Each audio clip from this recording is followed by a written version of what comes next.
Hey, Tyler here with Steve with Critter Call, and we've been getting a lot of questions on all of our calls. Hey, how do you guys use them? So we're throwing together all the videos that we can to put out there for y'all. We're demoing the Magnum here. It is our loudest call that that we offer. It has an enormous air channel, big barrel to just get as much volume and is covering as much ground as you want. We utilize it primarily as a howler. The reed accessory pack that's available for it has thinner reeds that you can use it for distress if you're bucking the wind, or in super thick timber if you're trying to cover a lot of ground, or just get those deeper tones. But it is the loudest howler on the market that we've tested. With our decibel meter, we're getting up to 135 to 140 decibels out of this, and most of the other howlers that we've tested, they're in the 120s. Yeah. So it's super loud.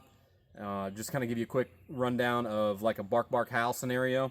If you're hunting in the early, when they're pairing up during breeding season, we like to start a lot of our stands if we're targeting coyotes with some howls.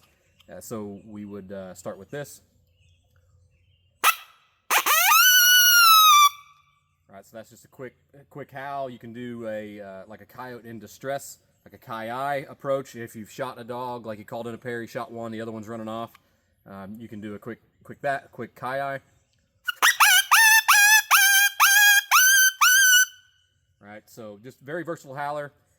You can also do, this is the thicker reed that comes assembled with it, but give you a quick rundown of like a jackrabbit.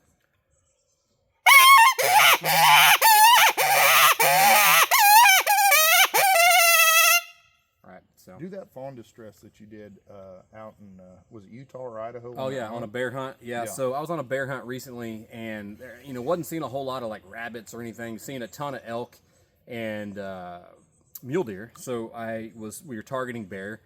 So went to the best I could on a Magnum, was the best, loudest like fawn deer in distress that I could pull off. So it's not as much air pressure. You're kind of blowing it like you're fogging a mirror, more or less, like on a grunt call. So run the pressure a little farther on up.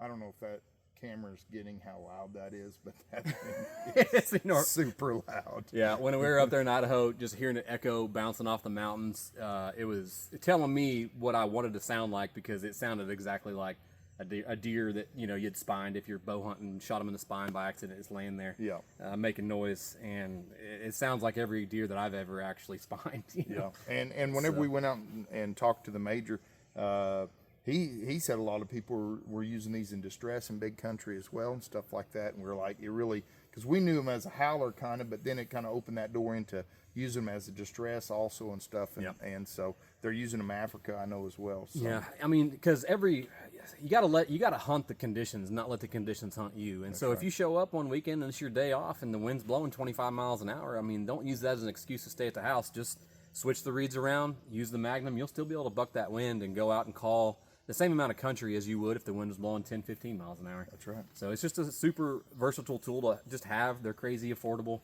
just to make sure you're filling out all the options that you need to cover as much ground as whatever conditions that you are hunting that day. Yep. So.